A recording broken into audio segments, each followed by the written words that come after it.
अस्सलाम वालेकुम नाजरीन, जिस खबर का आप सबको बेसब्री से इंतजार था वो खबर आ चुकी है। सबसे पहले तो तमाम नाजरीन को मेरी जानिब से एडवांस ईद उल फितर बहुत बहुत मुबारक हो।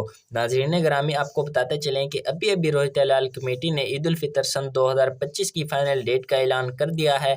नाजरीन ग्रामी, जैसे कि आप जानते होंगे कि इस वक्त जदीद साइंसी टेक्नोलॉजी आ चुकी है जिसकी मदद से चांद की पैदाइश का पता वक्त से पहले ही लगाया जा सकता है। तो इसी टेक्नोलॉजी के जरिए माहिरीन फल्कियात ने ईद उल फितर सन 2025 की डेट का भी पता लगा लिया है। तो इसी वीडियो में हम आपके साथ मुकम्मल ईद उल फितर की जो डेट है वो आपके साथ शेयर करेंगे कि ईद उल फितर कब होगी और रोजे इस बार 29 होंगे या 30। तो लिहाजा अपने दिलों को थाम लें। लेकिन उससे पहले अगर आपने अभी तक वीडियो को लाइक नहीं किया तो वीडियो को लाइक कर दें, और चैनल को अभी तक सब्सक्राइब नहीं किया तो जल्दी से चैनल को सब्सक्राइब कर दें। इतनी अच्छी खबर आपके साथ शेयर करने जा रहे हैं तो वीडियो को लाइक और चैनल को सब्सक्राइब करना आपका हक बनता है। तो नाजरीन ग्रामी, माहिरीन फल्कियात की तहकीकात के मुताबिक 1 अप्रैल को ईद उल फितर मनाई जाएगी। जैसा कि आप जानते होंगे कि एक दिन पहले सऊदी अरब में ईद उल फितर मनाई जाती है, जबकि दूसरे दिन पाकिस्तान में ईद उल फितर मनाई जाती है। तो इसके मुताबिक इस बार 1 अप्रैल को पाकिस्तान में जो है वो ईद उल फितर मनाई जाएगी और 31 मार्च को सऊदी अरब में ईद होगी।